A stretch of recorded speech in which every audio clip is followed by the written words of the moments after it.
महाराज विराजमान हैं। सूत जी महाराज सौनक आदि ऋषियों को भगवान की पावन लीलाएं सुना रहे हैं। लीलाएं सुनाते हुए उत्तर दिया है, हे सौनक आदि ऋषियों,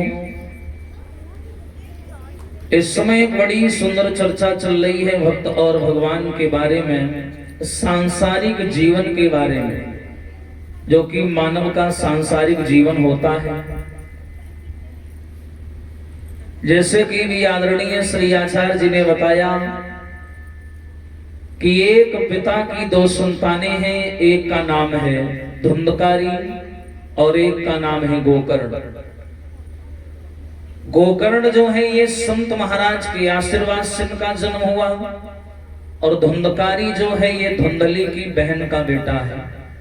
यथा नामो तथो गुण, जिसका जैसा नाम उसके वैसे गुण। लेकिन ये प्रक्रिया पहले चला करती थी, आज के समय में नाम का कोई महत्व नहीं रहा। नाम कुछ है और कर्म कुछ है।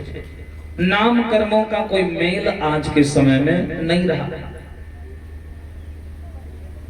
एक लड़का जो समाज में जाता है तो पुण्य कार्य करके आता है, अपने पिता का सम्मान बढ़ाता है, और दूसरी ओर एक लड़का है धुंधकारी, ये कहीं भी जाता है तो जाने के बाद में अपने पिता का अपमान करता है। सवेरे उठ के गाली गलौज करना, मदिरा का पान पीना, वेश्याओं की संगति करना, कुल मिलाकर के सारा समय दुर्व्यसनों में चला जाता है, सारा समय। और कारण है, कोई बड़ी बात नहीं है, जरूरी नहीं है एक पिता की दो संतानें हैं तो दोनों का स्वभाव एक जैसा हो, आवश्यक नहीं है। क्यों? एक प्रमाण देते हैं कि एक वृक्ष की दो डाली पर किस्मत जुदा जुदा है। एक वृक्ष की दो डाली पर किस्मत जुदा जुदा है। एक डाली जाए हवन में और एक से जल रही चिता।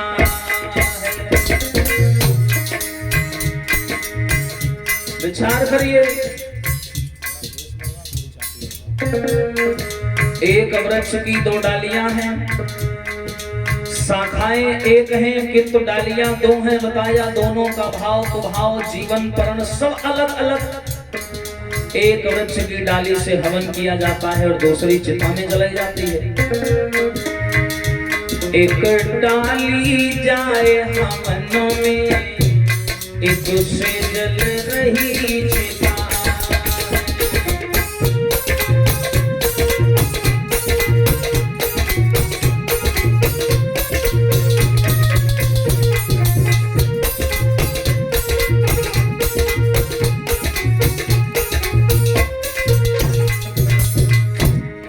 विचार करिए, एक वृक्ष की दो डालियां, दोनों की किस्मत जुदा जुदा है। एक डाली जाए हवन में एक से जल रही चिता है। और ठीक उसी प्रकार ओहो एक पत्थर के दो टुकड़े पर किस्मत जुदा जुदा है। एक पत्थर के दो टुकड़े बनाने वाले ने क्या किया, एक की मूर्ति बना दी, एक को ऐसे ही पड़ा रहने दिया। और जिसकी मूर्ति बनाई वो मंदिर में पहुंच गई, उसकी पूजा हो रही है, संसार वाले सर झुका रहे हैं। और दूसरा एक बन शंकर जी पूजता एक नाली में लगा।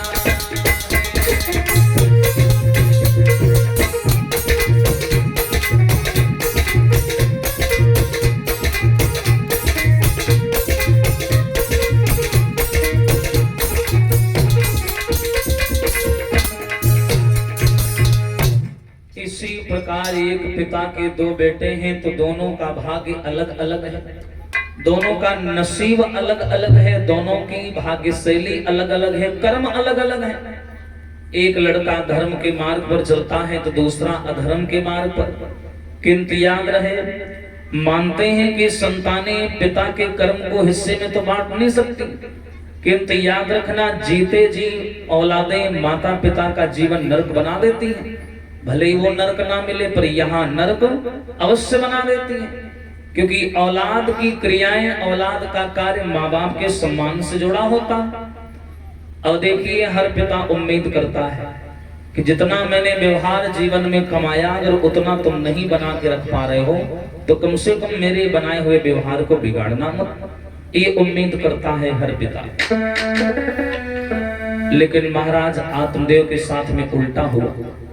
एक बेटा धर्म के मार्ग पर चला गया, दूसरा अधर्म के मार्ग पर चला गया।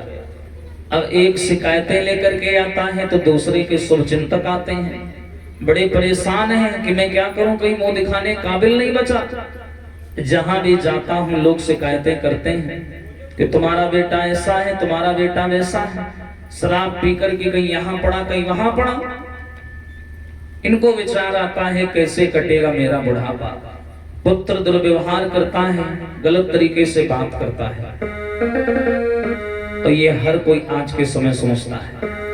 इसीलिए कहते हैं समय रहते मानव को सांसारिक रिश्तों को समझ जाना चाहिए, उसी में फायदा है। और बाद में रोते हैं बुढ़ापा पा करके, तब कहते हैं कि आई गयो हत्यारो बुढ़ापो, आई गयो हत्यारो बुढ़ापो।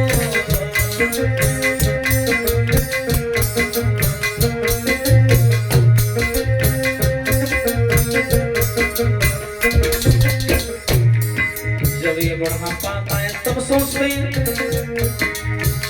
आई गयो हत्यारो बुढ़ापो, आई गयो हत्यारो बुढ़ापो।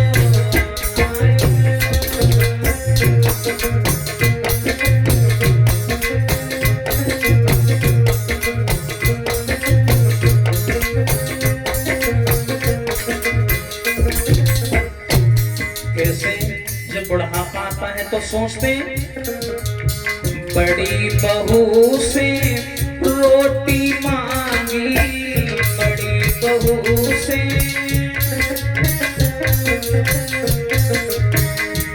अरे बड़ी बहू से रोटी मांगी, बड़ी बहू से। जैसे ही रोटी मांगी क्या हुआ? अरे कुकर सो दुटकारो बुढ़ापो, कुकर सो दुटकारो बुढ़ापो।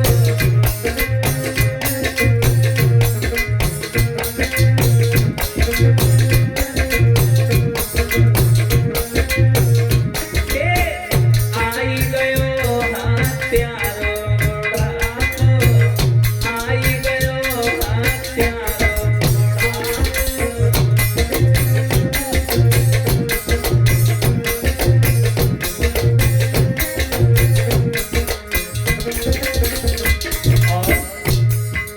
पिता सोचता है कि मैंने अपने परिवार के लिए और अपनी औलाद के लिए क्या क्या नहीं किया। जिनके पीछे हमने दुख उठाए, जिनके पीछे, जिनके पीछे दुख उठाए, जिनके पीछे। कहता है पिता कि मैंने जिनके पीछे इतने दुख उठाए, क्या? अरे बेही करी गए किनारो बुढ़ापो, बेही करी गए किनारो बुढ़ापो।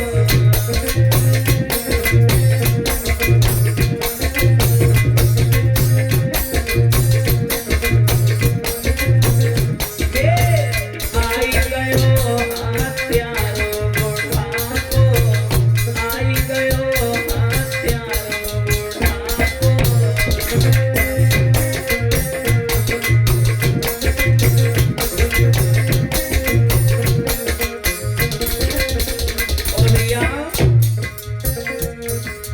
पिता कहता है कि मैंने इनके लिए क्या क्या नहीं किया। अरे जिन्हें कंधन पे, अरे अरे धरे फिरत थे जिन्हीं कंधन पे,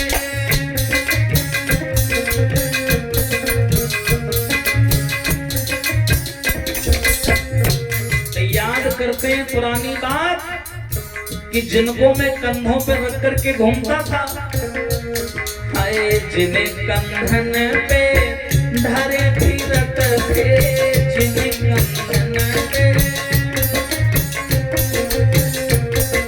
और उन्होंने क्या किया, अरे उनने पकड़ी हमें मारो, उनने पकड़ी मारो।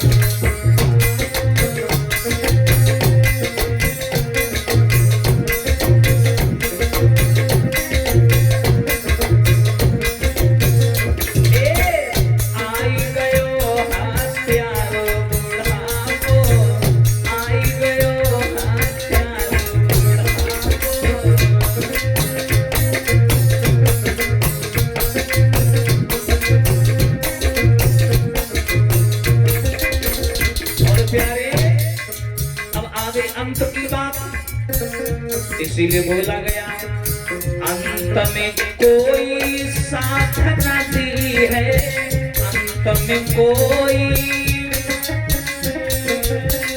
यहीं से समझ लो तुम तो इंसान हो, यहाँ घरों में मूर्तियां टूट जाती हैं, हल्की सी दरार पड़ जाती है, उनको भी बाहर निकाल के फेंक दिया जाता है। तुम तो इंसान हो। अरे अंत में कोई काम नहीं है, अंत में कोई। फिर अरे केवल राम सहारा बुढ़ापो, केवल